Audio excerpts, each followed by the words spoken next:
Agak kecil Kak suaranya. Oke, kalau sekarang saya gini jelas gak ya?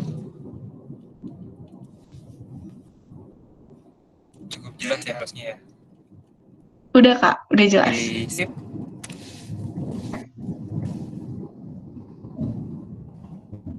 Oke, nah Kak Arga udah datang nih teman-teman. Sebelumnya izin ya Kak Arga untuk memperkenalkan Kak Arga ke teman-teman semuanya. Boleh, boleh. Monggo Fazira.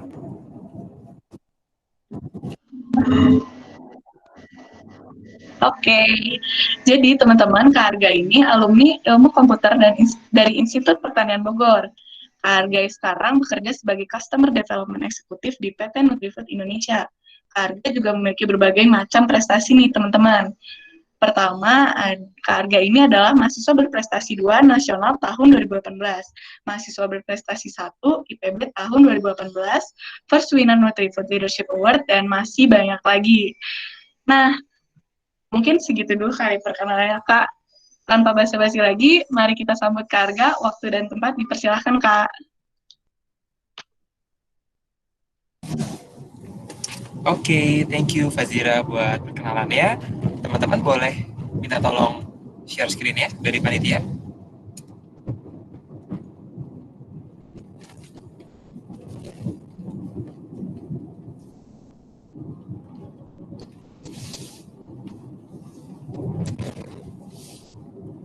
Alright, sip.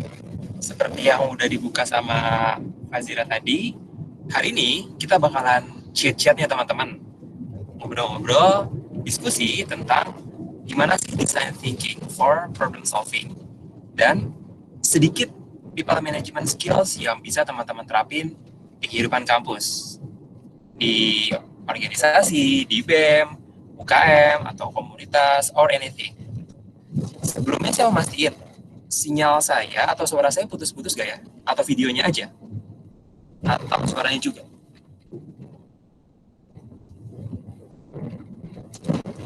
Teman-teman boleh respon di chat. Cukup jelas kan? Aman ya? Oke. Kalau gitu, boleh? Next, panitia. Nah ini sedikit perkenalan tadi ya, udah dikenali juga sih sama Fazira tadi. Sekarang saya di Customer Development Eksekutif Nutrifood Indonesia gitu. Dan berikut ini adalah ya sedikit rekam jejak lah yang pernah saya jalanin, pernah gue jalanin waktu zaman-zaman mahasiswa kemarin. Gitu. Next aja teman-teman. Nah, karena hari ini saya mewakilin perusahaan, sedikit perkenalan nih tentang Nutrifood, company yang saya wakilin gitu kan. Jadi mungkin kalau dengar nama Nutrifood belum semuanya dari teman-teman familiar. Tapi kalau saya sebutin Tropicana Slim, Hilo, Elmen, Nutrisari dan juga Lokalate, rasanya teman-teman di sini udah cukup tahu lah ya brand-brand itu gitu. Jadi Nutrifood adalah sebuah company yang udah 40 tahun berdiri yang berkomitmen untuk menginspirasi dan numbuhin gaya hidup sehat di masyarakat. Dengan cara apa? Batasin asupan gula garam lemak. Dan sampai hari ini, Nutrifood itu udah mengekspor produknya lebih dari 30 negara, teman-teman. Gitu. Next.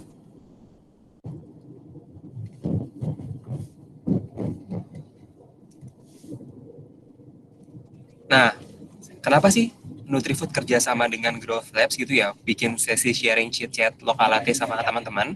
Karena as a company, kita punya 3 pilar perusahaan. Green, Health, serta Education, alias lingkungan, kesehatan, dan pendidikan.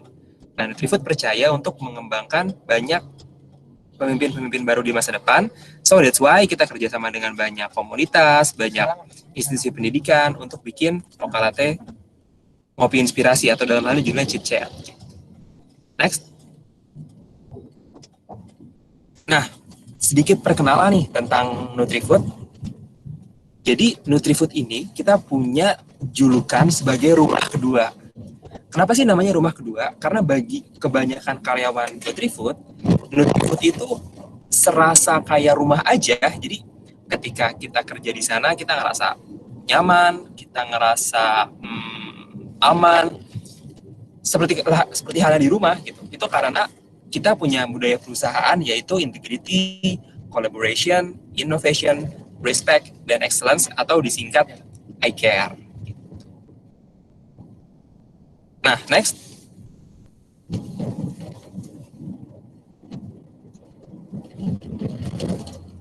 Nah, ini sedikit bentuk konkret ya dari pilar education and Nutrifood.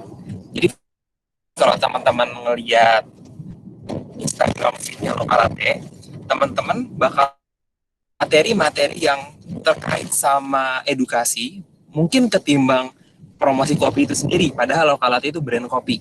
Karena memang Lokalate ini adalah kopi yang berfokus buat dengan tagline gitu ya, sobat melek gue, alias pengen jadi teman milenial buat melek berbagai banyak hal, apakah itu melek finansial, melek kesehatan, melek mental health, dan termasuk dalam hal ini juga melek design thinking.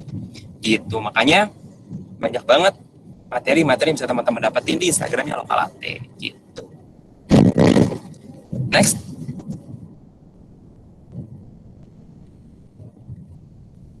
Nah, ini terakhir sebelum kita masuk ke materi utama, buat teman-teman yang masih belum familiar sama Lokalate, jadi Lokalate itu produk terbarunya dari Nutrifood, kopi lokal Indonesia yang kita bawa rasa-rasa yang unik. Lokalate Gura Aren, Lokalate Alpukat, serta yang baru itu Lokalate Kawista atau kayak buah jeruk gitu. So buat teman-teman yang suka ngopi bisa banget nyoba Lokalate dengan 3 rasa ini. Gitu. Oke, kita akan langsung masuk aja ke materi utama, yaitu design thinking dan juga people management skills. Gitu. Ada 4 outline utama teman-teman hari ini. Yang tadi kita udah ngebahas soal Nutrifood dan Lokalate, intro sebentar.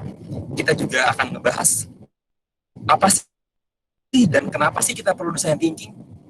Kemudian kita akan ngebahas juga sebenarnya tahapan-tahapannya apa aja sih. Gitu. Terakhir, a glimpse atau sedikit tentang people management skills yang applicable ke kehidupan teman-teman sehari-hari sebagai mahasiswa kampus. Nah, next. Oh ya, kalau misalkan saya nggak jelas gitu, misalkan videonya kurang jelas atau audionya patah-patah, bilang aja ya langsung di kolom chat biar saya nanti coba ganti sinyalnya gitu. Nah, jadi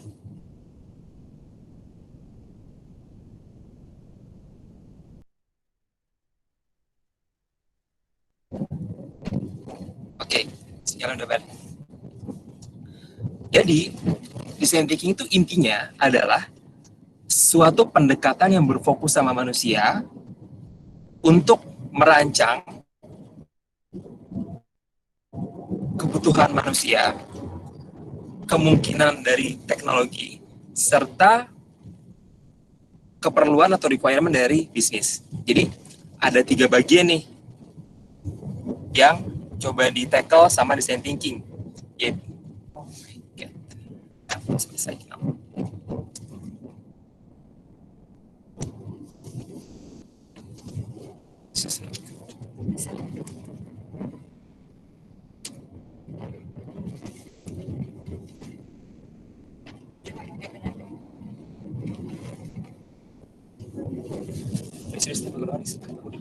Coba cari.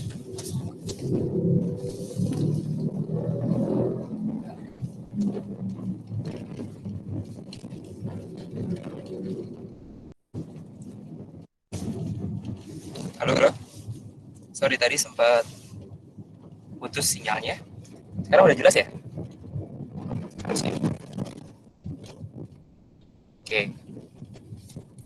Oke, kita lanjut ya. Nah, jadi design thinking itu adalah pendekatan yang berfokus sama manusia yang dilakuin sama desainer gitu ya untuk mengintegrasikan kebutuhan pengguna, kemudian kemungkinan yang bisa dilakuin sama teknologi, serta keperluan buat bisnisnya itu sendiri. Maksudnya apa sih, Kak? Masih bingung nih? Kita next dulu aja. Next. Nah, singkatnya banget, design thinking itu adalah metode penyelesaian masalah apapun, bener-bener literally apapun gitu ya, teman-teman bisa nerapin ke organisasi, bisa nerapin kalau nanti bikin aplikasi atau ikutan lomba, bisa juga nanti nyelesain masalah-masalah di real life pasca kampus gitu. Nah, pendekatannya itu berpusat pada pengguna atau user center. Jadi Design thinking itu intinya adalah gimana kita nyelesain masalah yang bener-bener diperluin sama si konsumennya, bukan yang menurut kita diperluin. Gitu. Next.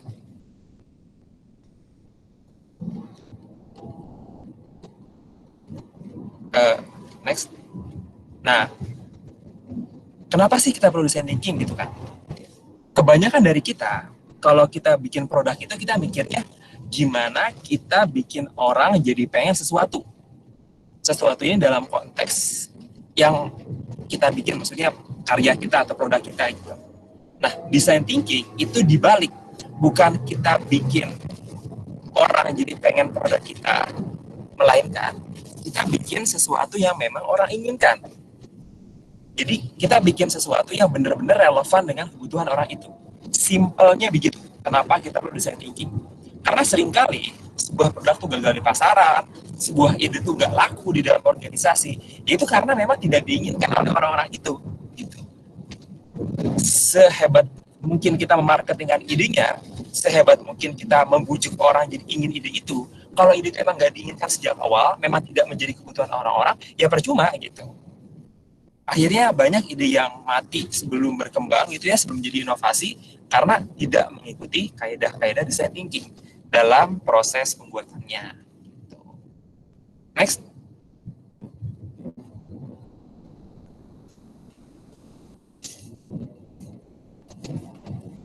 Next. Nah ini, jadi kalau dijabarin gitu ya, kenapa kita perlu design thinking? Yang pertama adalah kita bisa mengurangi risiko sebelum peluncuran ide baru. Jadi misalkan kita sebagai sebuah perusahaan, sebagai, ya mungkin mostly lebih berat kalau perusahaan kali ya, kita pengen meluncurin ide baru, kita pengen meluncurin produk baru, kalau kita nggak berangkat dari kebutuhan konsumen dulu, jangan-jangan kita udah luncurin produk, terus produknya fail, produknya nggak laku, gitu. Nah, design thinking ini berguna untuk bisa mengurangi risiko sebelum peluncuran ide baru. Yang kedua, mempercepat proses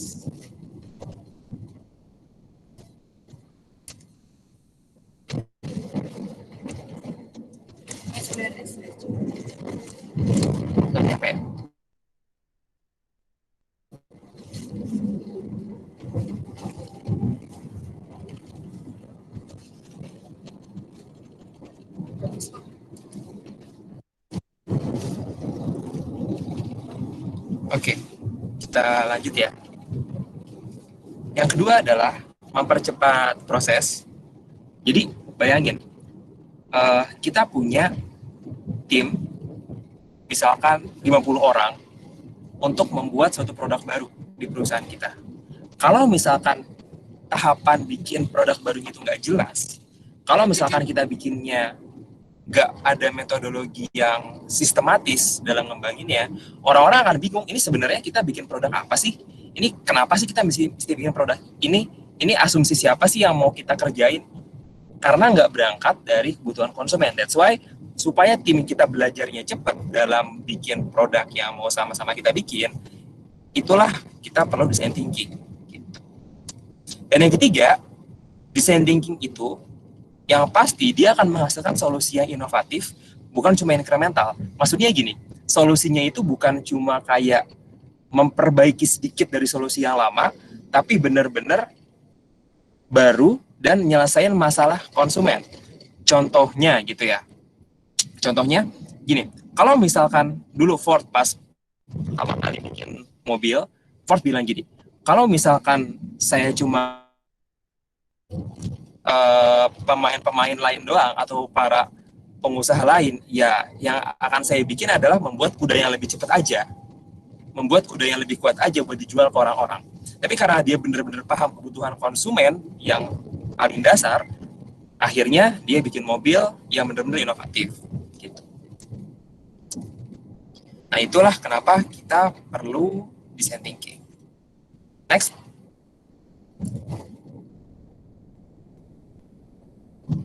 Nah, gambarannya kayak gini. Yang disebut dengan inovasi itu sebenarnya adalah perpotongan dari 3 hal. Yang pertama yang warna biru adalah sesuatu hal yang dikehendaki atau diinginkan oleh pengguna, oleh manusia gitu ya. Yang kedua adalah secara teknologi, secara teknis, itu mungkin buat dilakuin. Dan yang ketiga, secara bisnis dia layak, artinya ada cuannya gitu, bisa balik modal. Nah, gabungan dari ketiga hal itu dinamakan inovasi.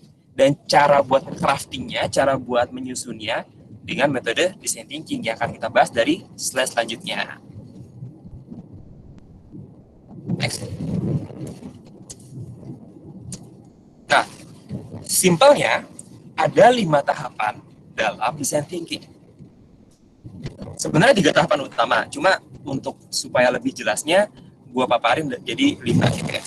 Yang pertama adalah empathize, yang kedua adalah define, kemudian ideate, prototyping, dan yang terakhir test. Gitu. Jadi 3 sebenarnya cukup empathize, ideate, sama test. Gitu. Cuma akan lebih jelas kalau dibikin jadi 5. Gitu. Nah, kita langsung aja ke contohnya. Ini sebelum ke contohnya gitu ya. Nah, yang mesti digarisbawahi di proses design thinking adalah ini bukan suatu proses yang linear. Dalam artian, kalau misalkan dari empathize gitu ya, kita merasakan kebutuhan konsumen, apa yang benar-benar mereka rasakan, apa yang mereka benar-benar perlukan, kita langsung ke tahapan misalkan prototype gitu ya, itu juga langsung kita tes gitu ya, itu juga nggak apa-apa gitu. Atau misalnya udah sampai tahapan define, udah sampai tahapan ideate, kita mau langsung tes aja tanpa prototyping karena mungkin ide kita nggak terlalu ribet dalam artian nggak saya bikin aplikasi atau semacamnya, itu nggak apa-apa juga gitu. Jadi nggak harus linear dan bisa fleksibel selama 5 tahapan ini 5-5-nya dikerjakan, 5-5-nya dilakukan sampai ide ini jadi gitu. Next. Nah, yang pertama adalah empathize atau berempati dengan pengguna. Berempati, memahami masalah yang tengah dialami oleh pengguna dari ide kita gitu. Jadi mula-mula kita harus desain dulu nih, kira-kira kita gimana ya buat cari tahu insight dari pengguna.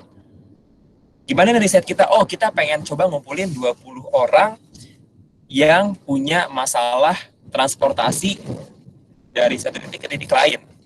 Tapi mereka nggak punya kendaraan pribadi misalkan. Terus objek risetnya, oh mereka adalah karyawan kantoran usia 20-30 tahun.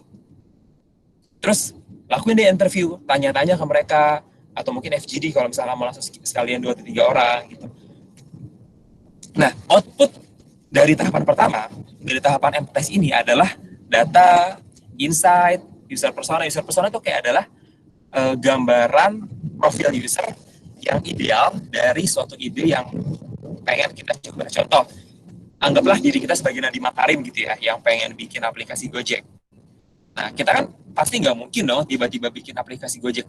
Jadi udah ada Gojek, GoFood, GoRide, GoClean, Go apapun itu. Gitu. Pasti kan dari tahapan yang sederhana dulu.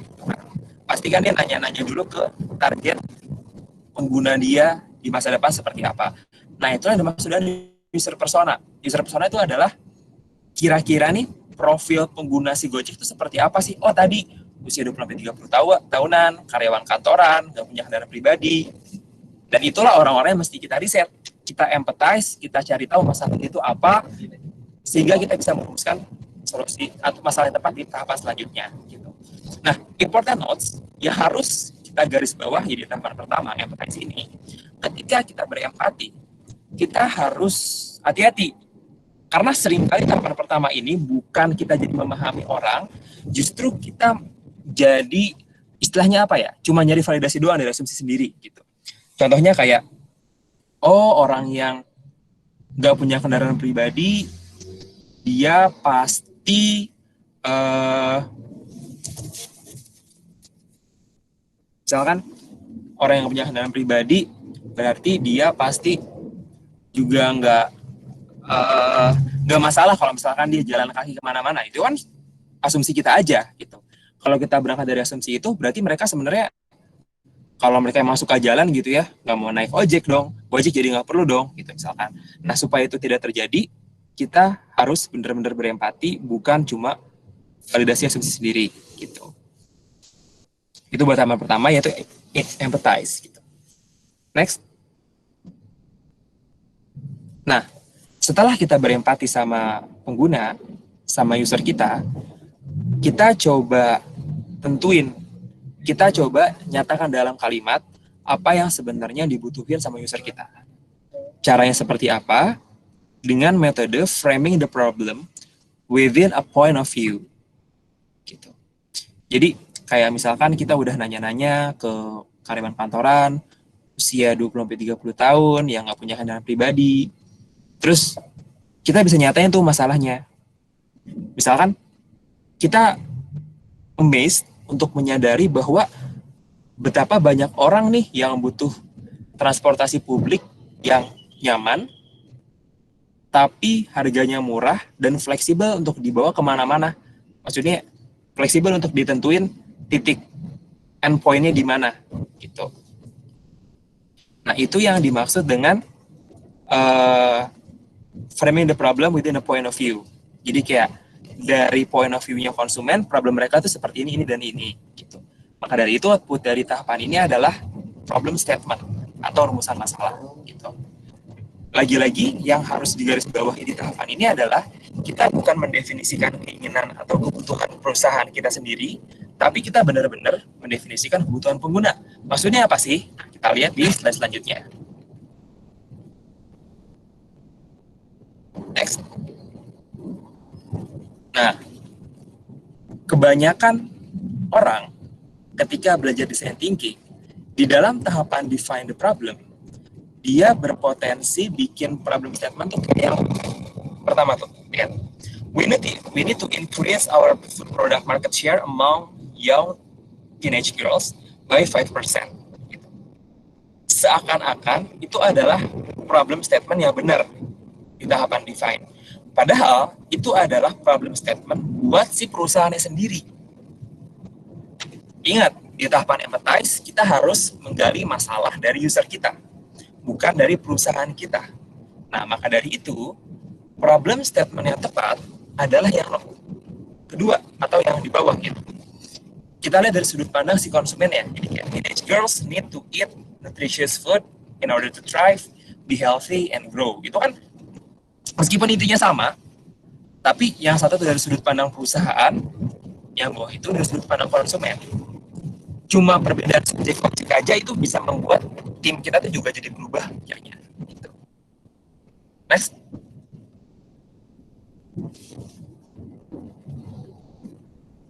Nah, kemudian tahapan ketiga yaitu ideate. Tahapan ideate adalah setelah kita berempati sama kebutuhan konsumen, setelah kita mendefinisikan apa yang konsumen butuhkan bukan kita butuhkan, kita tampung nih semua ide-ide yang mungkin muncul dari tim kita untuk benar-benar menyelesaikan masalah yang udah ditetapin. Nah, ada beberapa hal yang mesti kita lakuin di dalam tahapan ideate ini, yaitu yang pertama adalah kita nggak boleh ngejudge ide apapun yang muncul dari tim kita di tahapan ideate ini. Kenapa kayak gitu? Karena ide itu cepat banget mati pada masa awalnya hidup. Jadi kayak kalau teman kamu punya ide, terus langsung dibantah, nggak mungkin lah idenya, atau idenya apa sih, nggak jelas banget, itu bisa jadi langsung drop, langsung nggak kepake, padahal bisa aja tuh ide yang bermanfaat di situasi yang berbeda di masa depan nanti. Gitu. Maka dari itu, kita harus catat ide apapun yang muncul, literally apapun, nggak peduli seburuk apapun idenya. Dan bahkan kalau misalkan ada suara-suara di kepala kita kayak misalkan, tapi kan kalau misalkan idenya seperti ini, gini, itu juga tulis aja bantahannya. Yang penting tulis dulu. Gitu. Contohnya gitu ya, ini contoh konkret dari Ernest Prakasa. Teman-teman tahu kan ya, yang komedian, stand up komedian, juga membuat film gitu. Ceritanya waktu itu dia lagi di rumahnya gitulah ya. Terus tiba-tiba dia kepikiran suatu ide yang kelihatannya lucu kalau misalkan dia masukin ke dalam filmnya gitu. Tapi dia nggak yakin sama ide itu bakal lucu atau enggak. Tapi nggak apa-apa, ditulis aja dulu. Terus di dalam bukunya, terus ya udah ditutup gitu. Nah, pas dia lagi bikin film Milian Mamet, dia coba ajuin tuh ke tim skenario buat dimasukin idenya itu gitu. Memang awalnya nggak lucu, tapi setelah dapat input dari tim skenarionya, di reshape dikit idenya, ide itu jadi beneran pecah gitu. Jadi ceritanya tuh kalau nggak salah gini, scene-nya itu lagi debat tegang gitu, lagi debat tegang banget, emosinya dibangun supaya lagi tegang dan ya kayak serius banget gitu lah gitu. Pas di tengah-tengah gitu, tiba-tiba sekretarisnya si bos, jadi ceritanya itu lagi debat antara si bos sama bawahan gitu kan di filmnya Milan Mamet, kalau teman-teman pernah nonton, pas tiba-tiba sekretaris si bos datang membuka pintu, sekretarisnya ngomong, bos, ini si anjing. Kok si anjing gitu kan, orang-orang penonton pada bingung kan, ya nih si anjing mati. Kucing kamu itu ya si anjing, iya mati, aku pulang dulu ya, iya hati-hati ya. Tapi karena yang ngomong itu Isyana Sarasvati dan bener-bener udah di build up suasananya itu tegang, ketika konteksnya itu tuh jadi lucu banget dan bener-bener pecah banget penonton di bioskop di momen itu, di scene itu gitu. Nah itu tuh berawal dari ide yang semula-mula jelek, tapi dicatat dulu aja, dan ketika dikasih lihat ke orang lain dapat input dan malah jadi lucu gitu. Makanya di tahapan ideat ini menjadi penting buat teman-teman tulis ide apapun yang muncul. Dan yang namanya kualitas ide itu akan berbanding lurus dengan kuantitas ide. Dengan kata lain, semakin banyak ide yang kita catat juga akan semakin mungkin idenya tuh jadi bagus gitu. Contoh konkret dari pernyataan tadi adalah, kalau teman-teman tahu, Mozart itu sepanjang hidupnya bikin lebih dari 500 simfoni, tapi yang itu cuma sekitar 5 komposisi. Albert Einstein sepanjang hidupnya, dia bikin ratusan jurnal, kalau nggak salah sampai 500-an paten, tapi penemuan yang benar-benar mengubah dunia cuma 2, hukum relativitas sama efek fotolistrik. Nah dengan kata lain, semakin banyak kita bikin ide, itu akan semakin possible ada ide kita yang benar-benar bagus dan impactful buat karya kita. Outputnya bisa berupa sketsa, bisa berupa flow diagram, mind map, dan yang mesti gue garis bawahi adalah faktor kepercayaan atau trust dalam tim itu sangat penting. Karena kalau kita nggak trust sama tim kita, ya tadi kita akan cenderung gampang ngejudge orang anggota tim kita dan akhirnya idenya mati sebelum berkembang. Next. Nah ini adalah salah satu framework yang teman-teman bisa pakai untuk menggali kebutuhan konsumen dan mendefinisikan idenya gitu. Jadi ini namanya value proposition canvas atau semacam ya canvas untuk mendefinisikan value apa yang pengen kalian deliver kepada kepada konsumen kalian. Di sebelah kanan tuh ada customer segment. Jadi dari segmen konsumen udah kalian tentuin, misalkan tadi case-nya Gojek, case-nya aplikasi ojek online gitu. Coba teman-teman definisiin kira-kira apa aja ya pain sama gain dari seorang karyawan kantoran usia 20 tahunan yang nggak punya kendaraan pribadi yang pengen mobilitasnya praktis gitu. Nah dari pain sama gains itu nanti teman-teman tinggal daftar deh atau tinggal tulis apa sih value-value yang bisa kita kasih yang bisa menjadi gain creators atau nambahin value edit, dan apa yang bisa menjadi pain relievers atau yang bisa meringankan beban konsumen, meringankan pain-nya konsumen dalam ngejalanin customer jobs-nya. Nah, si gain creator sama si pain reliever itu dia harus terkandung dalam product and services yang mau teman-teman bikin. Itulah yang disebut dengan value proposition canvas. Next.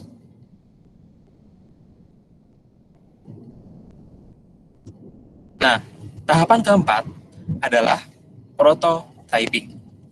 Jadi, prototyping itu adalah gimana kita memvalidasi bahwa ide ini bisa menyelesaikan masalah tersebut. Masalah yang udah kita define dengan semudah dan semurah mungkin.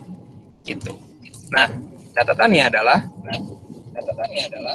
pembuatan prototipe itu bisa bermacam-macam.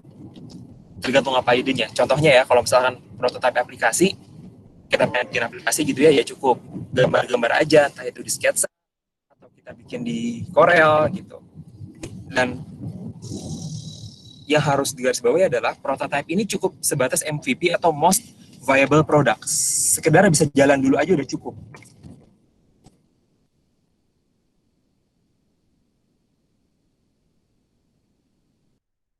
Rancangan produk yang penting bisa jalan dulu aja untuk menggambarkan nanti kalau produknya udah jalan bakal seperti apa.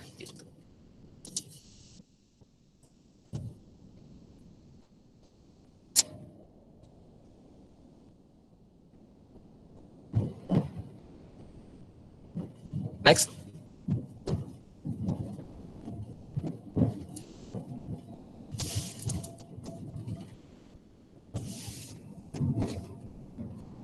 Halo, halo. Boleh di next? Oh nih, tes nih, sip. Nah, tahapan terakhir adalah tes. Tes itu tujuannya gimana kita bisa melakukan pengujian dan evaluasi terhadap produk kita dengan langsung uji ke masyarakat atau kepada pengguna yang beneran gitu. Dan insight yang kita dapetin dari situ akan kita jadiin sebagai penyempurnaan dari produk kita. Buat tes ini langkah-langkahnya adalah pertama kita harus tentuin tujuan dulu. Misalkan oke, kita pengen ngetes fungsi login di aplikasi Gojek yang kita bikin, atau kita pengen ngetes fungsi mesen ojek online di prototype yang kita bikin gitu. Jadi kita rekrut testernya sesuai sama segmen yang kita tuju, terus kita uji prototipenya gitu. Outputnya seperti yang gue sampaikan tadi adalah insight buat penyempurnaan produk. Nah, yang mesti kita garis bawahi adalah di dalam tahapan tes ini, kita harus mencamkan banget a beginner's mind.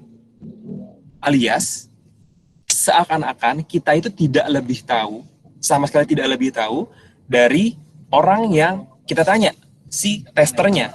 Gitu. Karena ada quotes yang bagus gitu ya. In the beginner's mind, there are many possibilities. In the expert's mind, there are few possibilities. Karena kita udah ngerasa tahu, kita udah nggak ngerasa butuh lagi buat ngedengerin insight-insight dari konsumen. Gitu. Nah, itu buat yang bagian pertama tentang design thinking. Sampai sini dulu, ada yang mau ditanyain mungkin?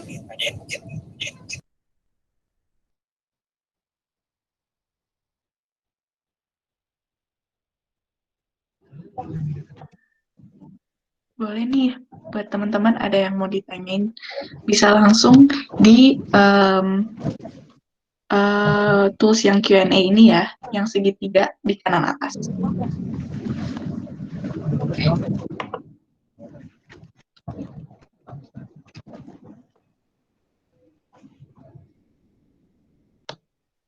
Untuk sekarang kayaknya belum ada Kak pertanyaannya. Mungkin bisa dilanjut. Alright. Ini karena laptop gue baterainya habis, jadi gue ganti laptop. Namanya Sarah Nabila pakai laptopnya teman. Oke ya. Oke. Oke, Kak. kita lanjut ke bagian kedua kali ya. Tentang people management skills. Nah, oke. Kalau kita bicara soal people management, kita kan sering banget ya dengar kata-kata kayak jangan jadi Superman. Karena seorang pemimpin nggak bisa nyelesain semua masalah yang ada dalam timnya gitu. Maka pemimpin yang hebat itu bukan seorang Superman yang ketika ditanya apapun selalu bisa jawab, bukan. Tapi dia seorang super team. Alias yang hebat itu juga anggota timnya, bukan cuma si pemimpinnya gitu. Ya kan? Kita udah sering banget mendengar kalimat-kalimat kayak gitu. Nah, masalahnya sedikit banget yang cerita ke kita gimana sih cara kita bener-bener bisa bangun super team. Bukan cuma sekedar di slogan doang, tapi kita beneran bangun itu langkah-langkahnya seperti apa. Gitu. Next.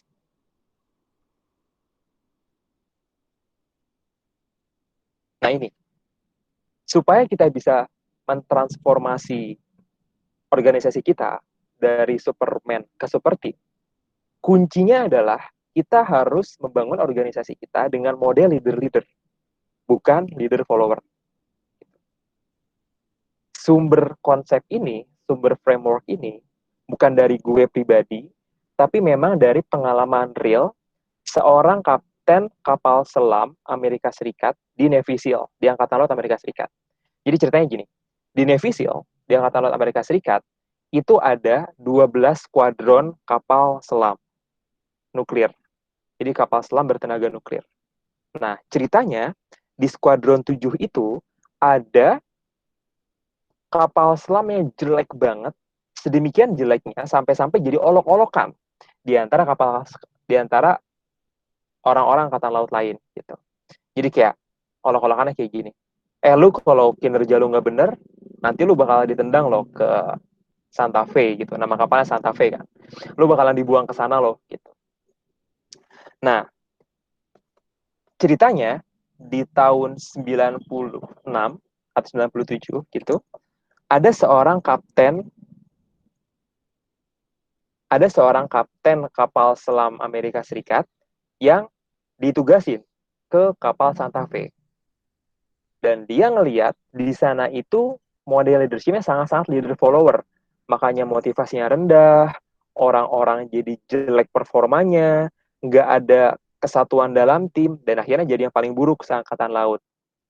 Nah, si David Marquette, si kaptennya ini, sekaligus orang yang nulis bukunya, dia nggak ngubah orang-orangnya, dia cuma ngubah model kepemimpinannya, dan hasilnya, setelah 4 tahun dimimpin Santa Fe, di tahun kelima dia mimpin Santa Fe dinobatkan jadi kapal selam terbaik di Angkatan Laut Amerika Serikat, dan tetap jadi yang terbaik untuk 8 tahun setelahnya secara berturut-turut. Gitu. Nah, si David Marquette ini, dia menyimpulkan model manajemennya, model leadership-nya ke konsep leader-leader. Gitu. Leader follower itu adalah yang terjadi di kebanyakan organisasi.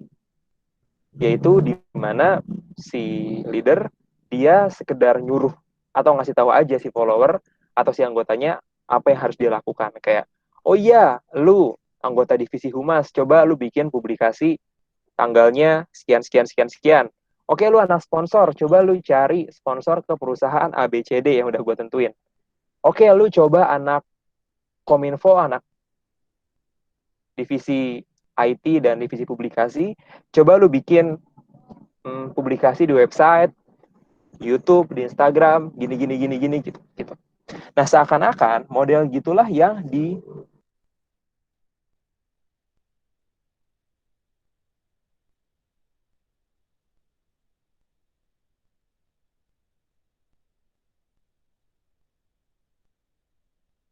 Oke.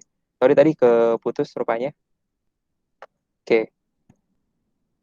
Seakan-akan model kayak gitulah yang diwajarkan oleh kebanyakan pemimpin. Padahal ketika pemimpinnya pergi dari tim itu, orang-orangnya bakalan bingung, anggota-anggotanya bakalan kebingungan, kehilangan arah, dan akhirnya performanya jadi jeblok ketika pemimpinnya nggak ada. Nah, sebaliknya dengan approach leader-leader, dengan kita ngembangin pemimpin di masing-masing level, kita bisa benar-benar nge-unlock potensi dari setiap lini organisasi kita. Gitu. Dan caranya, next, sesederhana dengan cara mengubah cara kita berkomunikasi atau mengubah bahasa kita. Gitu.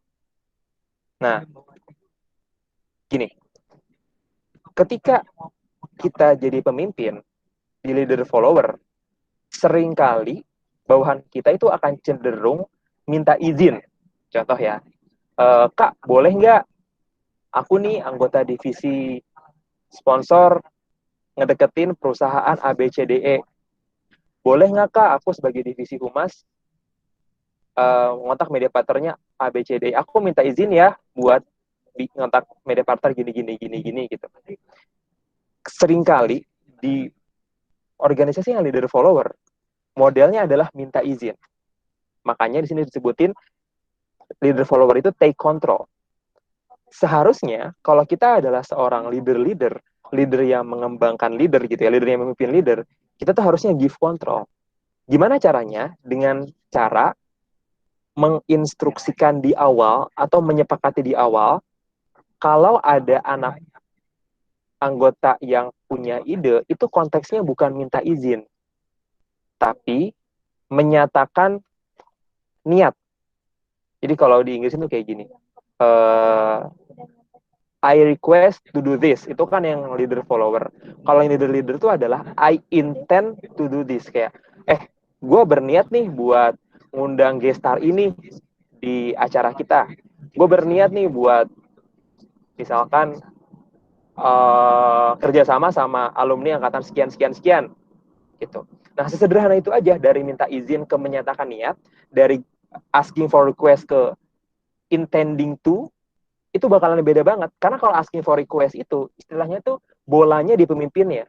Tapi kalau I intend to, bolanya ada di diri masing-masing anggota gitu. Itu cara paling basic buat mengubah organisasi kita dari leader follower ke leader-leader. Nah, di tahapan yang sedikit lebih advance gitu ya, di dalam meeting seharusnya si ketua itu, apakah itu ketua organisasi, apakah itu ketua tim, tidak mendominasi persentase ngomongnya. Jadi ibarat kata nih, misalkan dari 60 menit, itu ada 1000, mungkin 1000 sih, 10.000 kata gitu yang diucapkan ya, gitu. Nah, kalau di dalam model leader follower, si ketuanya itu bakalan mendominasi 8.000 kata diantaranya. Karena dia itu briefing modelnya. Jadi bener-bener ngejelasin satu-satu, lo ngelakuin ini, lo ngelakuin itu, lo ngelakuin ini, ngelakuin itu. Gitu. Itu briefing. Nah, harusnya modelnya itu adalah certifying. Jadi, masing-masing anggota tim itu kira-kira persentase ngomongnya kurang lebih sama dengan si ketuanya. Dengan cara apa gitu? Dengan cara apa orang-orang tuh bisa lebih sering ngomong? Dengan cara certify. Jadi bukan kayak, lu divisi humas, tugas lu ABCD ya, ngontak alumni, ngontak media partner, ngontak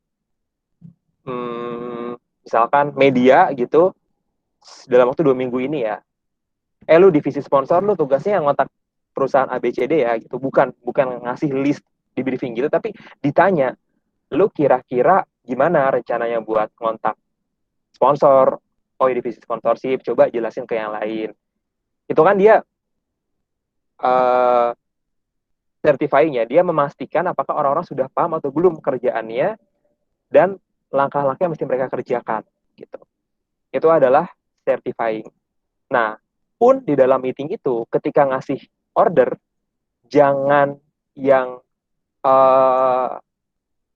resolute atau absolute gitu. Jadi kayak pokoknya lu harus kontak sponsor dengan cara gini, lu kontak nomor HP yang gue kasih, lu ntar ngomongnya gini, ntar coba lu ajak meeting di S-Box minggu depan, terus coba laporan ke gue hasilnya kapan. Itu kan bener-bener lu harus ngelakuin tugasnya sesuai dengan cara yang si ketuanya mau. Nah, itu adalah cara yang salah. Justru ketika lu ngasih order, leave room for questioning. Lu cukup ngasih tau aja nih, ekspektasi akhir gue, lu tuh ngelakuin ini sebagai divisi atau sebagai person. Caranya, terserah lu. Kalau dia nggak ngerti, monggo ditanya. Seambigu mungkin dan berpotensi questioning mungkin ke anak-anak bawahan lu gitu. Nah, secara otomatis kalau kita menerapkan kayak gitu, model komunikasi di organisasi kita tuh nggak akan formal, nggak akan singkat-singkat aja, nggak akan tense gitu ya, tapi kita bakalan informal, bakalan lebih panjang ngomongnya, bakalan lebih rich sama diskusi-diskusi yang sebenarnya nggak substansial, tapi itu penting untuk menjaga bonding dalam tim gitu. Dan yang paling penting, seorang leader di dalam organisasi yang berjalan dengan baik, ketika dia pergi, ketika dia diganti oleh penerusnya, dia tidak ingin dirindukan. Jadi kayak, kan banyak yang kita pikir ya, wih hebat nih si pemimpinnya, karena setelah dia pergi, anak-anaknya selanjutnya itu merindukan dia, pengen zaman dia lagi. Tapi itu artinya, si pemimpin yang lama itu gagal buat ngembangin pemimpin baru penerus dia. Akhirnya dia dirindukan. Tapi justru itu seringkali di antara kita, di antara masyarakat malah diglorifikasi, malah disanjung-sanjung. Salah. Harusnya pemimpin yang benar, yang benar-benar membimbing pemimpin penerusnya, dia nggak ingin dirindukan setelah dia pergi, karena ya udah ada pemimpin baru yang sudah dia bimbing, yang sudah pantas gantiin dia. Gitu. David Marquette pun sama, ketika dia nulis buku ini dan nerapin framework ini, ya setelah dia pergi di tahun ke-6, dia nggak dirindukan, karena pemimpin kapten setelah dia itu sanggup gantiin dia dengan model leadership yang serupa, itu leader-leader. Gitu. Next.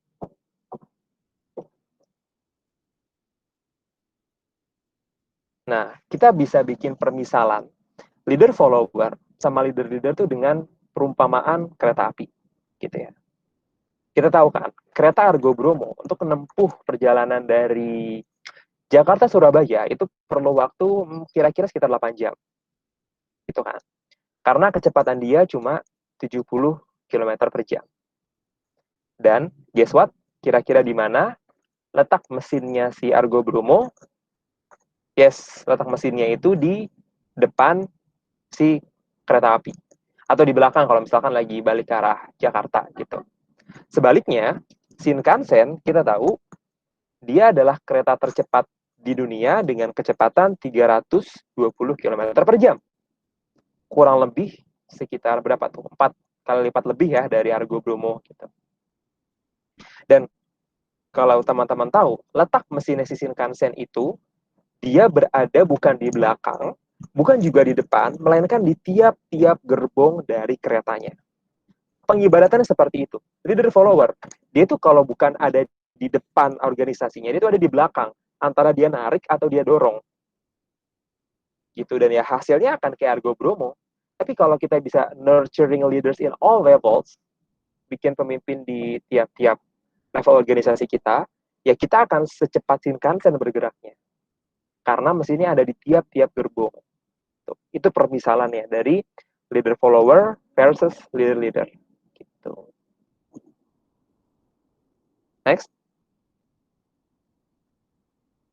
Oke. Kemudian kita bakal lanjut ke bagian terakhir dari people management skills. Gitu ya. Jadi teman-teman, tadi kan gue udah bilang soal leader-leader versus leader followers gitu kan.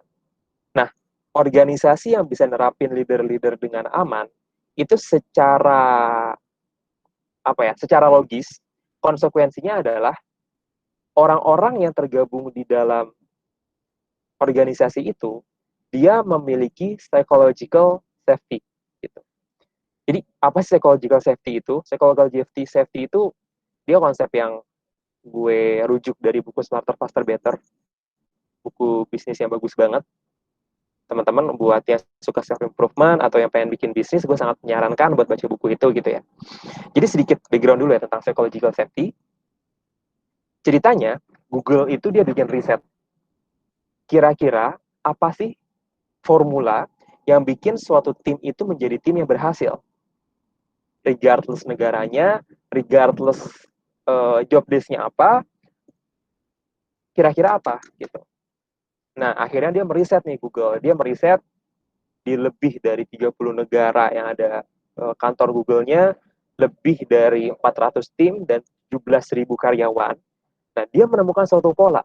Ternyata tim-tim yang driving, tim-tim yang berhasil, yang selalu mencapai targetnya dan selalu bonding itu kuat gitu, dia adalah tim-tim yang punya psychological safety atau keamanan psikologis. Nah, keamanan psikologis itu konsepnya simple, itu adalah perasaan di mana seluruh anggota tim itu nggak ngerasa dihukum ketika dia ngelakuin kesalahan, selama itu bukan masalah integritas ya, atau masalah ketidakjujuran, dan dia nggak akan direndahkan ketika speaking up ide-ide, nggak peduli sekonyol apapun. Remember, ini juga berhubungan sama tahap ideate yang udah kita bahas tadi di awal. Gitu. Jadi, psychological safety itu alurnya gini. Ketika semua orang ngerasa aman untuk ngelakuin kesalahan, misalkan ya ada orang ngaku salah lagi di rapat divisi, anggotanya 10 orang. Satu orang ini dia ngaku salah dan didengar oleh 9 orang lainnya. 9 orang lainnya itu nggak harus ngulang kesalahan yang sama yang udah dilakuin si orang tadi yang ngaku. Mereka bisa belajar dari kesalahan dan akhirnya nggak perlu ngelakuin hal yang sama untuk bisa dapetin pelajaran ya. Nah, dalam jangka panjang, orang-orang akan lebih willing buat sharing ide mereka, buat ngebagiin ide-ide mereka, dan secara umum itu akan meningkatkan inovasi dan decision making dari organisasinya. Di sisi lain, kalau nggak ada perasaan aman buat ngakuin kesalahan, itu artinya orang-orang ngalamin fear of admitting mistakes atau rasa takut buat ngakuin kesalahan. Akhirnya daripada mereka ngaku salah, antara mereka berbohong, jadi mereka nggak ngaku mereka udah berbuat salah, atau malah mereka nyalahin orang lain. Jadi kayak, ih ini kan bukan salah gua, kenapa kemarin kita nggak deal sama perusahaan ini misalkan buat sponsorship, ini kan salahnya dia yang lambat ngasih materi desain buat gua ajuin proposalnya misal gitu. Nah karena orang-orang jadi cenderung menunjuk satu sama lain, akhirnya secara umum orang-orang jadi males buat berbagi pandangannya, buat berbagi opininya, dan akhirnya terjadilah common knowledge effect, di mana ketika si pemimpinnya ngasih arahan, ngasih ide, gimana kalau misalnya kita ngelakuin ini gitu, akhirnya semua orang iya aja, semua orang kayak ABS gitu, asal bapak senang, yes boss aja, yes man aja, dan nggak ada yang berani bantah, dan akhirnya secara umum si organisasinya jelek dalam innovation and decision making gitu.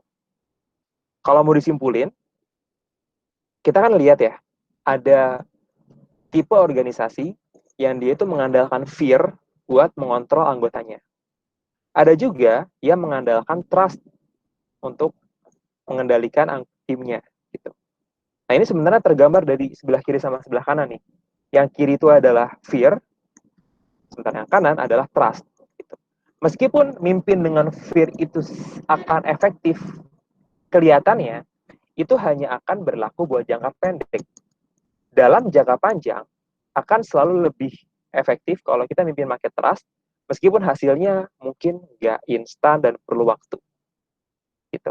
Mimpin dengan trust berarti kita membuat orang-orang nyaman, ngakuin kesalahan, dan membuat orang-orang berani buat share ide-idenya secara terbuka. Nggak peduli sekonyol apapun itu, nggak peduli se-absurd apapun itu. Ingat, yang penting adalah kita mendengarkan ide anggota tim kita dulu, nggak harus dilakuin, karena kita nggak mungkin nyenengin semua orang, tapi untuk mendengarkan ide semua orang, itu masih possible. Gitu. Next. Nah, ini adalah beberapa kriteria gitu ya, maksudnya teknisnya, gimana sih kita bisa tahu nih, tim kita tuh punya psychological safety atau enggak. Gitu. Nah, yang mesti kita garis bawahi di sini adalah, tim yang solid itu belum tentu aman loh secara psikologis. Meskipun di luar kelihatannya sering jalan-jalan bareng, sering hangout bareng, radif atau rapat divisi ngumpul semua, kelihatannya seakan-akan solid, tapi bisa jadi itu cuma di luar doang kelihatannya solid, tapi dalamnya ngerasa nggak aman. Ada contoh menarik dari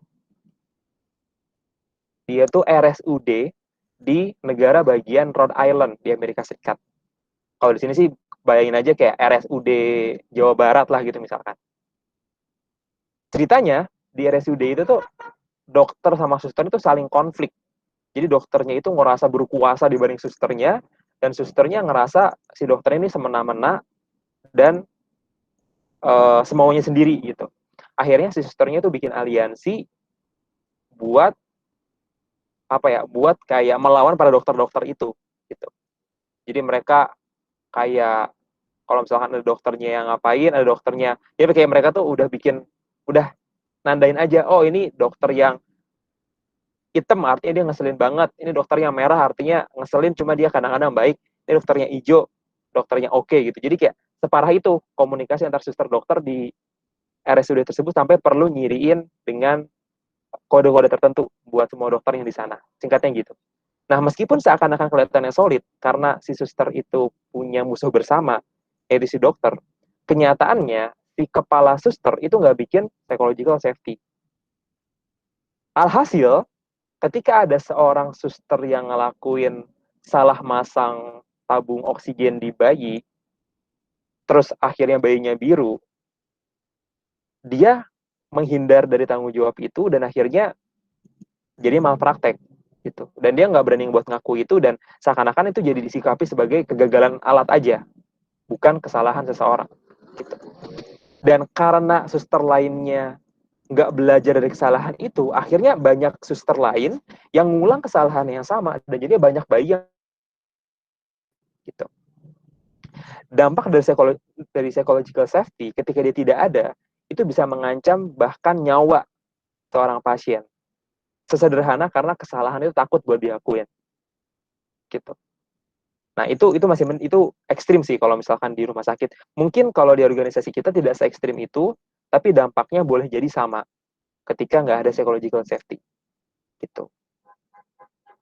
Nah, maka dari itu ini ada beberapa kriteria yang bisa teman-teman pakai buat mengetahui sebenarnya tim gue tuh udah psychologically safe atau belum gitu. Contohnya, apakah kalau misalkan kita bikin kesalahan di tim ini, kita bakalan dipojokin atau enggak gitu. Terus apakah tim kita itu sanggup buat ngebahas isu-isu yang berat atau isu-isu yang sensitif atau enggak. Terus apakah orang-orang dalam tim ini nolak yang lain karena dia punya perbedaan pemikiran, apakah di tim ini aman buat ambil risiko dan sebagainya gitu. Dengan cara inilah kita akan benar-benar tahu tim kita itu psychologically safe atau enggak. Next. Next.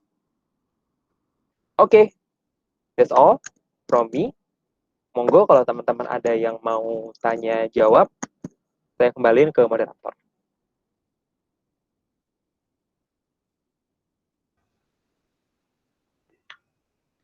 Oke, makasih banyak nih Kak Arga buat materi hari ini. Bener-bener apa ya, buat aku ini cocok banget sih buat keseharian, apalagi buat mahasiswa.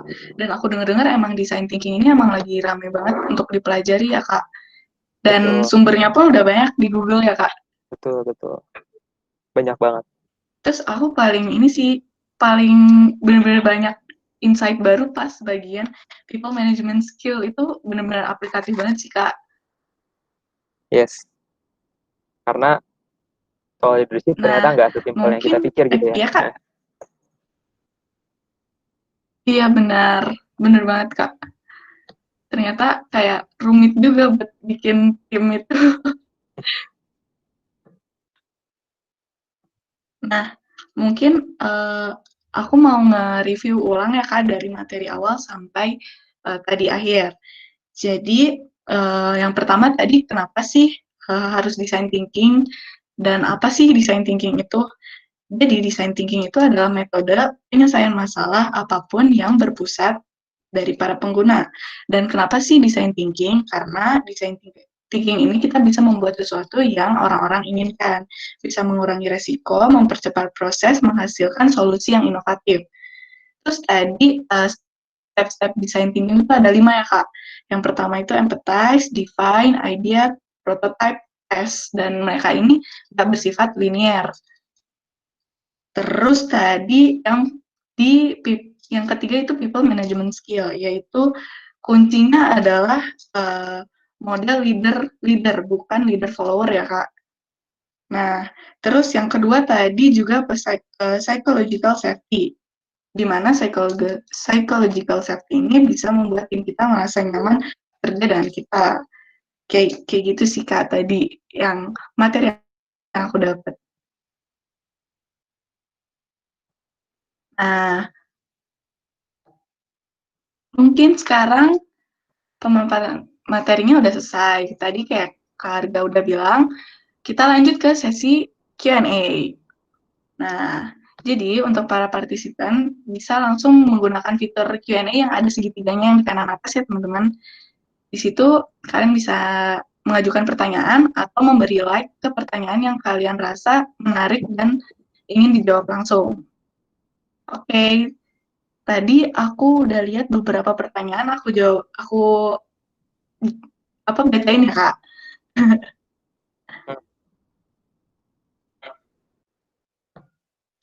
Oke, pertanyaan pertama dari Reza Nafan Sinaga. Kak, saya izin bertanya mengenai tipe kepemimpinan leader-leader.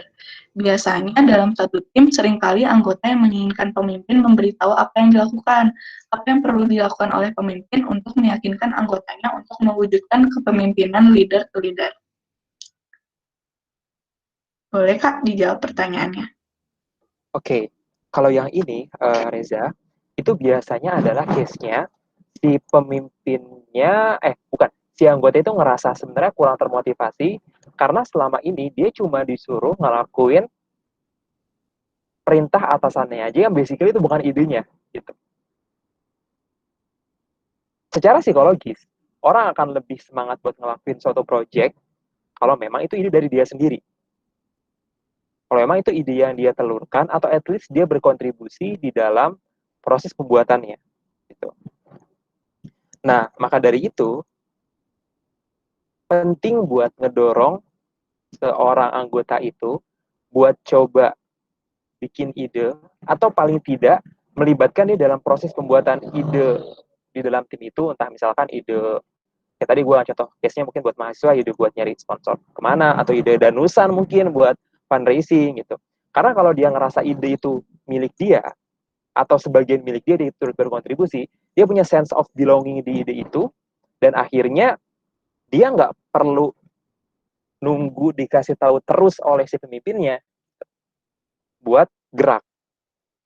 Sebab anggota yang terus ngerasa perlu dikasih tahu, itu dia sebenarnya malas aja buat mikir. Karena dia mikirnya, ya bukan ide gua kok, ngapain? Mendingan nunggu aja diinstruksiin. Mendingan nunggu aja diperintah. Gitu. So, make sure ada sense of belonging dari ide yang dikerjakan di tim kalian. Gitu.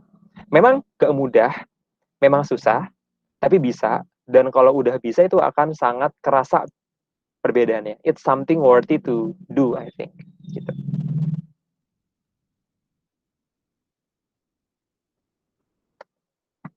Gitu. Semoga kejawab ya Semoga buat Reza pertanyaannya kejawab ya. Nah, selanjutnya nih Kak, ada pertanyaan dari Kartika Salma. Izin bertanya Kakak, saya kan udah ada tugas bikin prototype, tapi di sini posisi tim saya kayak tim yang mati gitu. Ketuanya nggak pernah gerak, hasil anggota juga pada nggak gerak. Menurut Kakak gimana sih cara buat menguatkan tim terlebih dengan sistem leader-leader ini? Terima kasih Kak. Oke, jadi gini,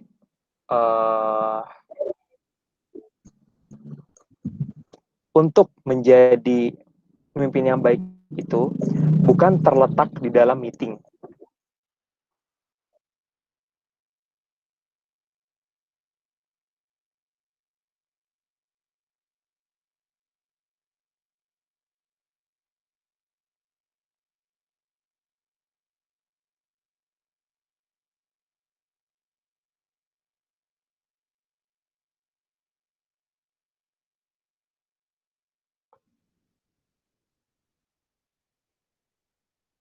Kalau Kak Arga, kayaknya sinyalnya lagi bermasalah. Buat teman-teman yang mau bertanya masih bisa ya di fitur Q&A atau langsung pertanyaannya di kolom chat aja dengan format nama, fakultas, dan pertanyaannya. Bentar ya teman-teman, kayaknya harga sinyalnya lagi ada bermasalah. Dan tadi bakal ada presensi akhir. Jadi tungguin aja ya teman-teman.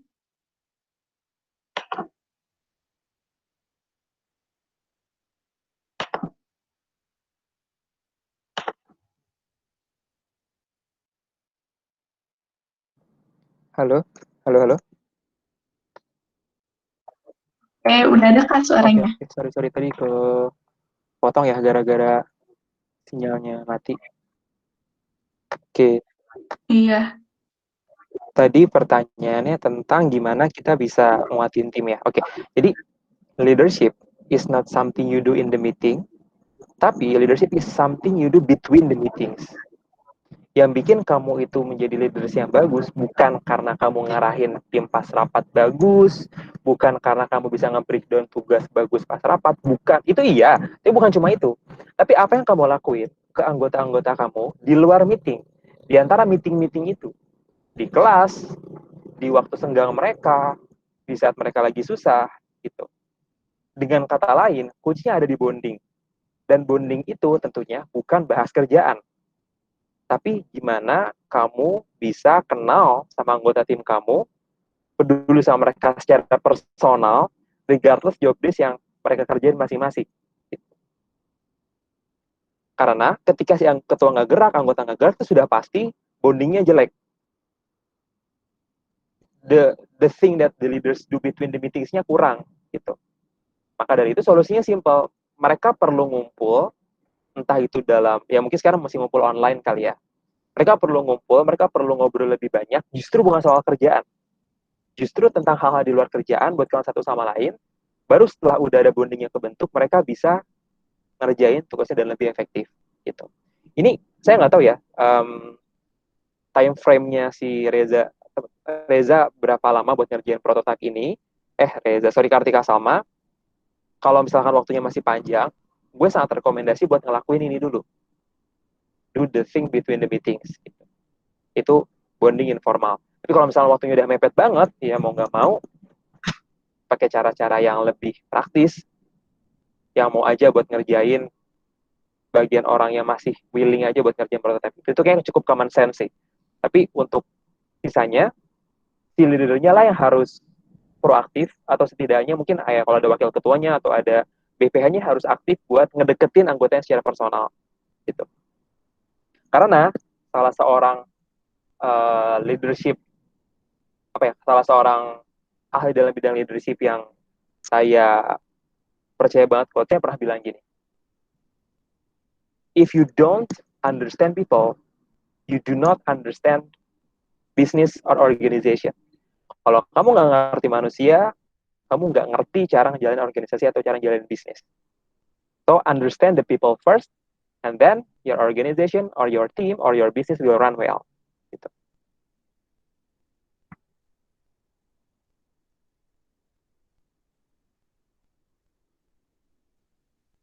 Jadi kuncinya kenal sama anggota tim juga ya, Kak? Kuncinya adalah justru dengan bukan ngomongin kerjaan. Gitu.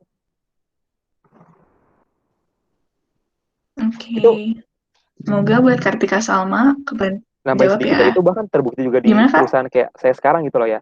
Jadi saya pernah ada di beberapa tim yang bondingnya kurang bagus di awal, sama yang bondingnya bagus dan kerasa trust-nya itu lebih besar, dan kayak apa ya, sense of I've got your back when you are doing mistake. Aku ngelindungin punggung kamu ketika kamu tuh ngelakuin salah, tuh bener-bener kerasa banget ketika udah ada bonding di luar meeting yang terjadi di tim itu.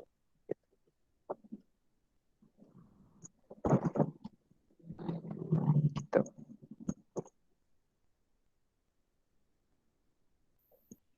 Oke, semoga buat Kartika Salma kejawab ya pertanyaannya.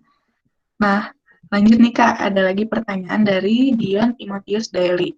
Kak, izin bertanya, terkadang sebagai pemimpin tertinggi, kita bekerja sama dengan anak buah yang cenderung pasif, dan mereka cenderung sulit untuk menginisiasi suatu pekerjaan, terbiasa disuruh-suruh.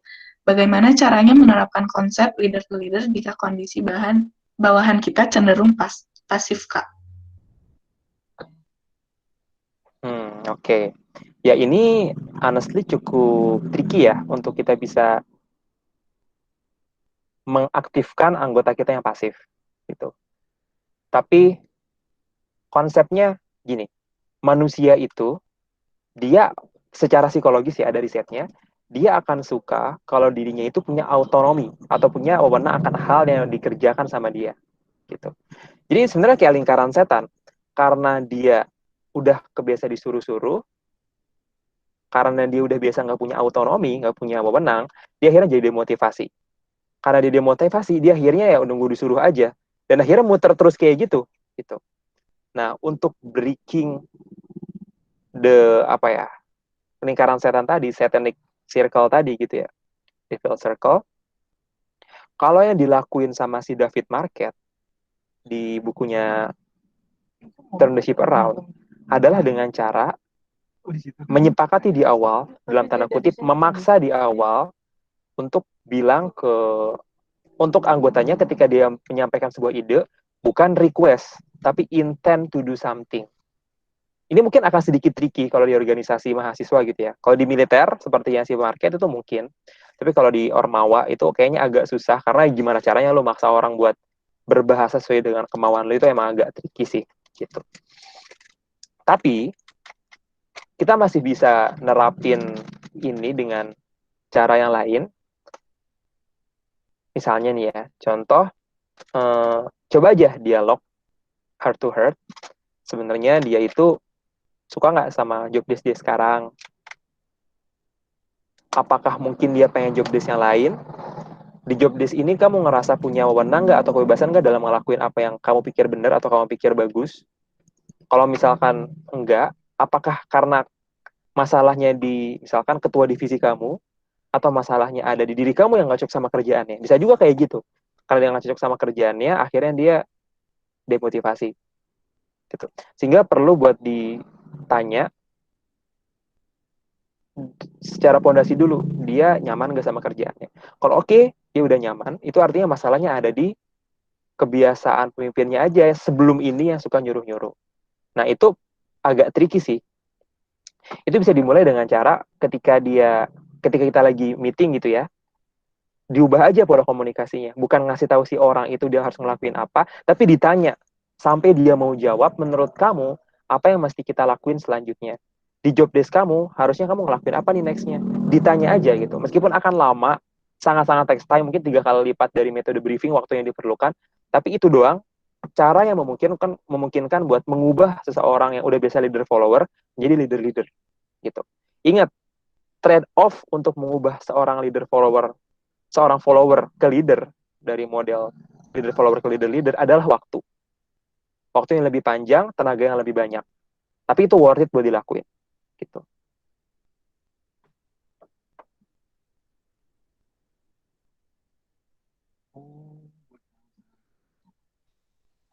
Untuk Dion, semoga terjawab ya pertanyaannya.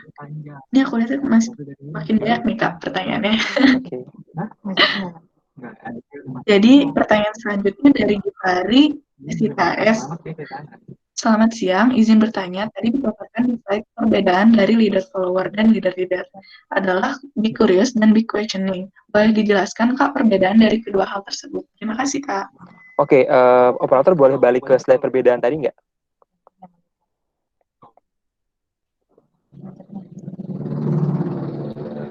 Baik lagi, nah ini.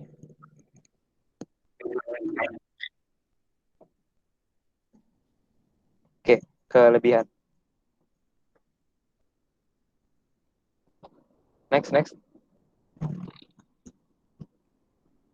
Jadi gini, bedanya antara be questioning sama be curious adalah, imagine, kamu adalah seorang pemimpin baru di perusahaan atau di organisasi. Boleh back lagi nggak ke bagian perbedaan tadi? Nah, di organisasi yang kamu itu nggak segitunya paham teknis. Bayangin kamu tuh posisinya kayak gitu. Tapi kamu harus mimpin mereka, mimpin sekian puluh orang, yang kamu sebenarnya nggak tahu detailnya satu-satu. Gitu.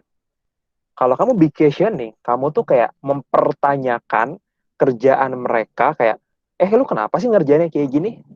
Kenapa cara lu buat, let's say, misalkan, apa ya, yang teknis itu sifatnya? Misalnya, kenapa sih cara lu buat kerja sama alumni kayak gini? Gitu. Kok nggak kayak cara yang gue lakuin sebelumnya gitu? Atau kenapa sih cara lu buat bikin konten buat promosi acara kita kayak gini gitu? Nggak kayak pengalaman-pengalaman gue sebelumnya. Kalau big questioning, lu itu mempertanyakan yang dilakukan anggota lu karena tidak percaya, karena nggak sesuai sama cara yang udah lu lakuin sebelumnya. Kalau big curious, lu juga nanya sih sebenarnya. Tapi tujuannya bukan buat mempertanyakan karena berbeda, tapi lu penasaran aja, oh kok caranya beda ya? Ini gimana nih prosesnya? Ada yang bisa gue pelajari nggak ya? Atau bisa gue kasih saran? Karena kamu nggak paham teknisnya segitunya, kamu disuruh belajar ke mereka, nanyain seperti apa sih prosesnya, supaya kamu tahu apa proses yang sedang terjadi di organisasi kamu. Bedanya itu. Yang satu tuh bertanya, yang satu tuh mempertanyakan, yang satu tuh bertanya karena penasaran. Gitu. Gitu bedanya.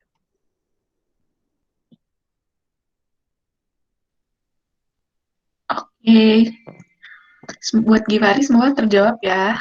Lanjut nih Kak, pertanyaan selanjutnya dari Kania Filzani. Perkenalkan, nama saya Kania Filzani dari SITAR, ingin bertanya terkait cara menghadapi sebuah kondisi di mana sebuah tim saya memiliki rasa kurang nyaman dengan salah satu anggota, tetapi kondisi kami masih terikat dalam sebuah proyek dan diharuskan untuk bekerja sama. Terima kasih. Oke, kalau gini sih memang agak cukup dilematis ya.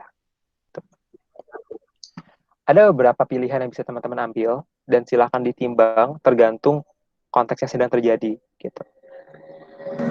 Di spektrum yang satu, di kondisi ekstrim yang satu adalah keluarin salah satunya supaya tinggal salah satunya doang yang bertahan dan bisa lebih nyaman buat ngerjainnya karena nggak ada konflik itu.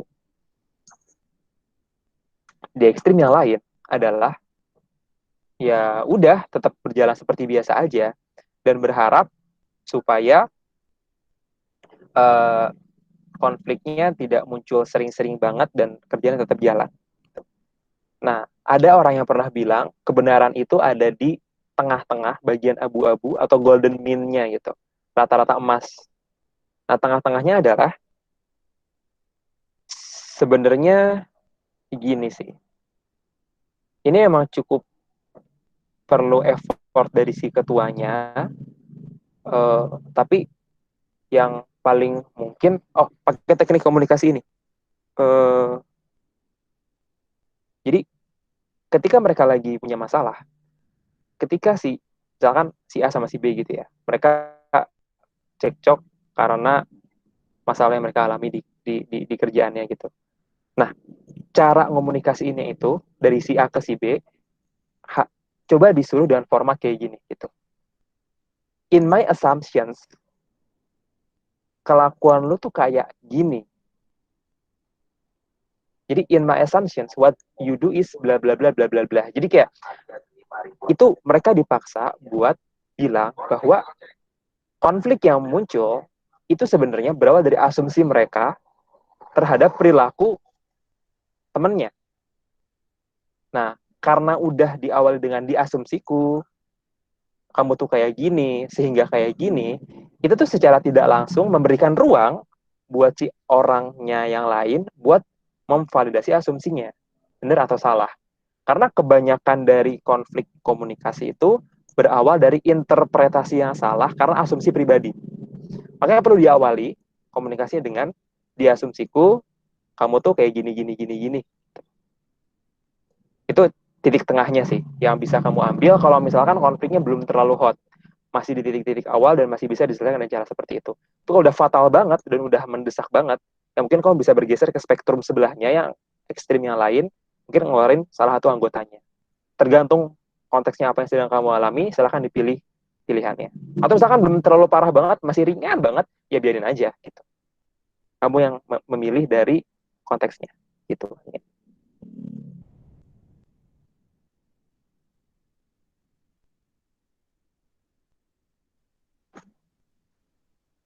Buat Kania, semoga jawaban pertanyaannya kejawab ya. Nah, mungkin ini bakal jadi pertanyaan terakhir, atau mungkin kita nunggu satu pertanyaan lagi kali ya, Kak. Ini ada dari Reza Nafan Sinaga. Izin bertanya lagi, Kak, apakah cara-cara seperti yang telah Kakak jelaskan dapat diterapkan juga ke dalam kepengurusan harian organisasi yang tidak terpaku pada satu tujuan seperti membuat produk atau menyukseskan acara? Terima kasih, Kak.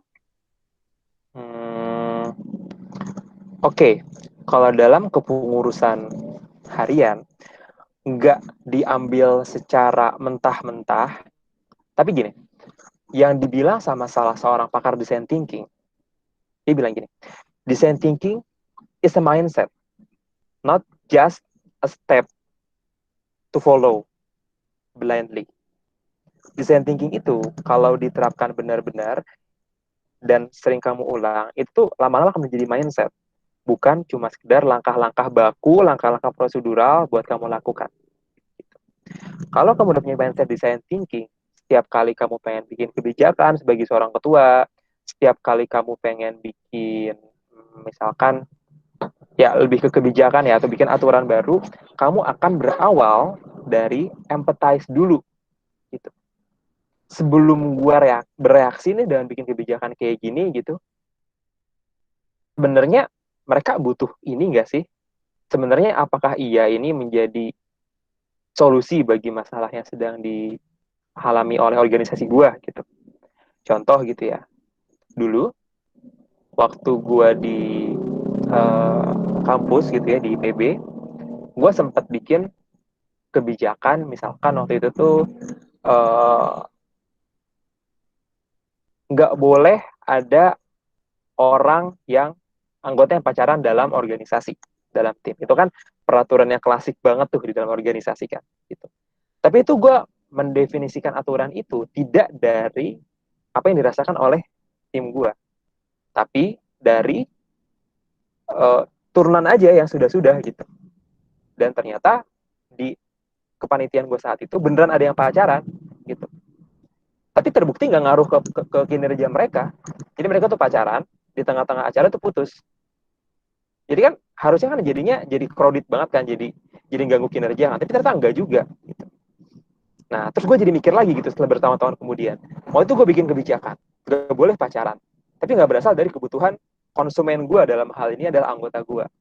Jangan-jangan kebijakan itu malah bikin orang-orang jadi gak tenang, jadi insecure, ngerasa, ih apa sih, masa ketuanya ngatur hal-hal privat sampai segitunya gitu. Malah mungkin bikin tidak kondusif dalam organisasi, padahal sebenarnya itu tidak perlu buat dilakukan. Nah, ketika kamu udah memahami design thinking sebagai mindset, yang kayak gitu-gitu bisa kamu cegah dengan empathize dulu dari anggota kamu sebelum bikin kebijakan. Itu.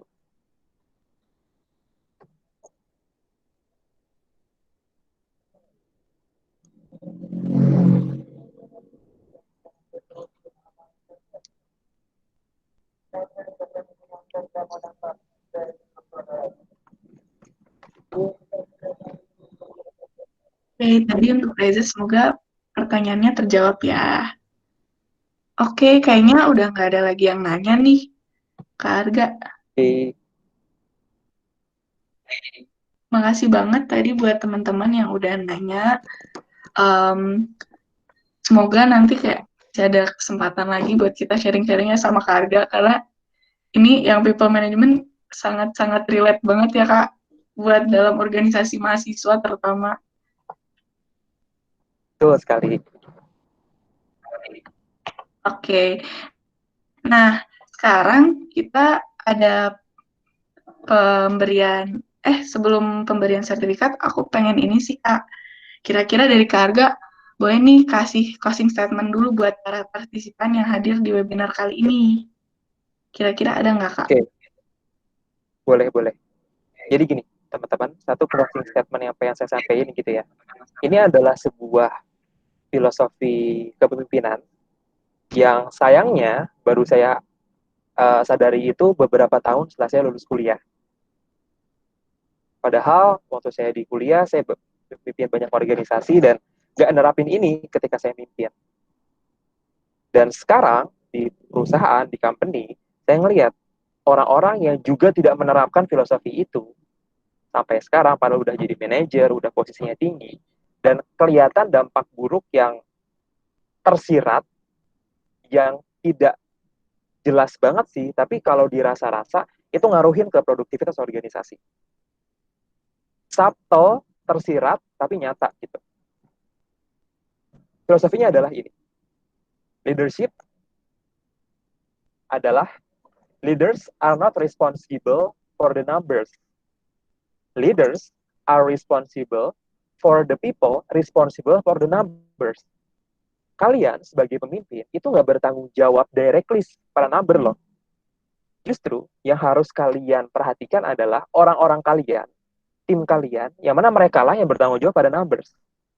Kalau kita sebagai pemimpin terlalu terfokus pada numbers aja, terlalu terfokus pada angka aja, kita akan ngelakuin segala cara untuk mencapai numbers itu, untuk menyelesaikan prokernya, untuk mencapai target acaranya, meskipun orang-orang kita kita abaikan atau kita merugikan atau kita nggak kita peduliin lah gitu.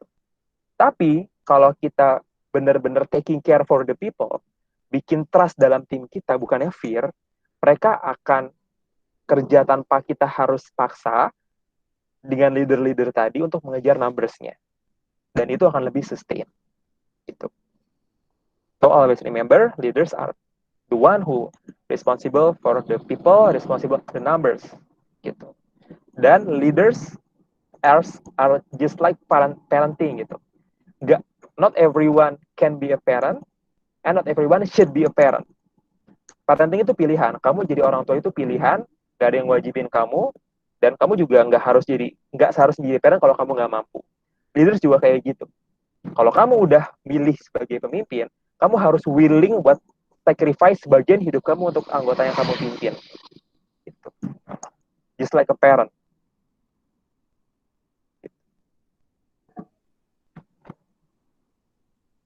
Oke, semoga tadi closing statement tadi bisa memotivasi teman-teman buat jadi leader yang carry like parenting tadi kayak Kak Arga bilang ya. Oke nih Kak, sekarang kita mau pemberian sertifikat. Boleh buat tim Broad Labs buat ini share screen sertifikatnya. Terima kasih banyak. Nah, oke. Oke, buat tim Growth Labs boleh dihitung. Udah Kak, udah. Oke. Oke. Nah, setelah sesi pemberian sertifikat, kita juga bakal ada foto bareng nih. Nah, jadi buat para teman-teman boleh on cam-nya kita bakal foto bareng sama Kak Arga.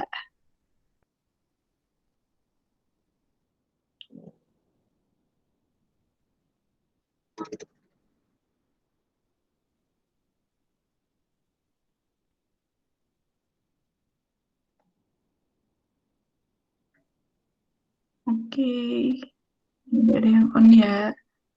Kita tunggu yang lain.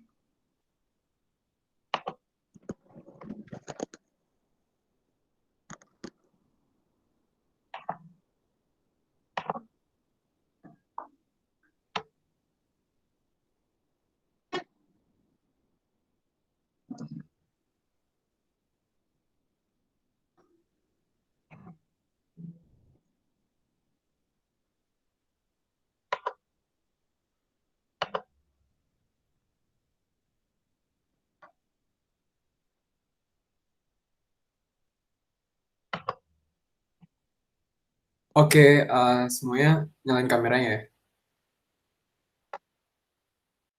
Kalau udah, Oke, kalau ada boleh buat teman-teman di on cam.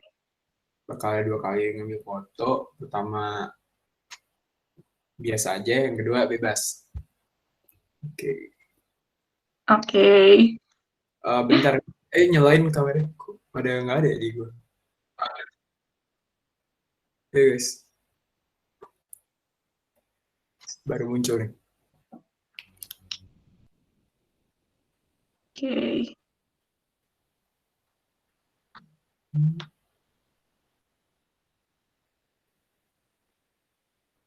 Boleh di aba-aba aja, Nuk. Oke.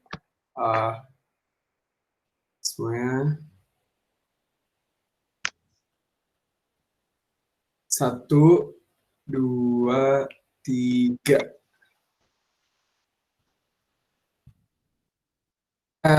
Buat tim broadcast yang lain, sorry nih. Kalau ada yang ini nggak? Ada yang bisa kelihatan gitu nggak? Soalnya di laptop gua mukanya pada nggak kelihatan gitu. Tapi kalau di Zoom bisa. Mukanya kelihatan. Coba, bisa nggak? Ziko atau gimana? Tolong ya.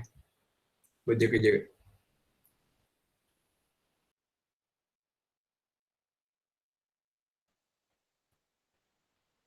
Oke.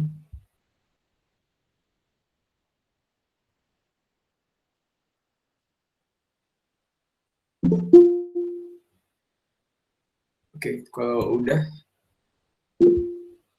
thank you semua udah on cam. Oke, makasih semuanya. Nah, oke, untuk teman-teman boleh isi link feedback yang udah bakal dikirim di kolom chat ya. Mungkin kita udah sampai di penghujung acara nih, teman-teman. Jadi sebelumnya aku mau bilang makasih dulu untuk Kak Arga sudah meluangkan waktu sharing dengan kita semua dan pemaparan materi yang menarik banget dan relatable banget buat kita semua. Terima kasih juga untuk Lokalatte dari Nutrifood yang udah berkolaborasi di webinar Growth Labs kali ini. Semoga materi yang tadi dibawakan bisa bermanfaat dan diaplikasikan di kehidupan sehari-hari ya teman-teman. Mohon maaf bila ada kesalahan kata atau pengucapan. Saya Fazira, pamit undur diri. Wassalamualaikum warahmatullahi wabarakatuh. Jangan lupa isi link feedback ya teman-teman. Thank you semuanya. Sorry via HP ya, karena laptop saya udah habis baterai lagi. Saya sebenarnya lagi di jalan, udah habis baterai 2 laptop karena pakai HP. Iya, nggak apa-apa Kak. Makasih banyak ya Kak. Oke, thank you juga ya. Semoga ada lagi kesempatan. Ya, bye-bye. Oke. Terima Dadah kasih Kak Arga. Kak, makasih banyak Kak. Sama, bye-bye. Hati-hati di jalan Kak.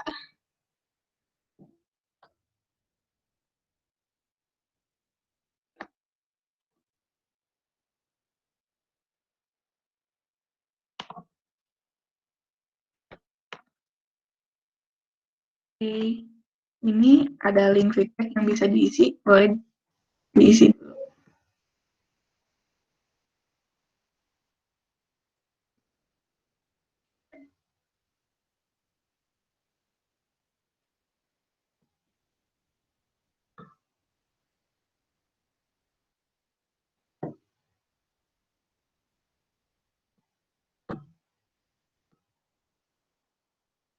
Oke, makasih ya teman-teman yang udah datang hari ini.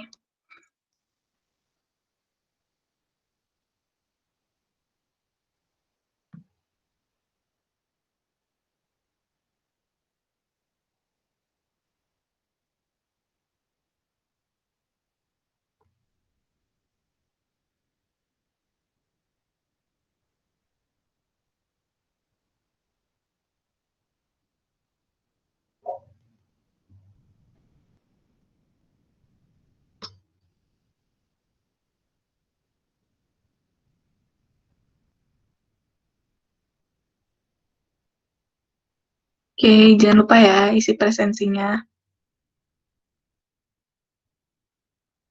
Dan mungkin bisa ingetin teman-temannya yang belum isi presensi buat isi dulu.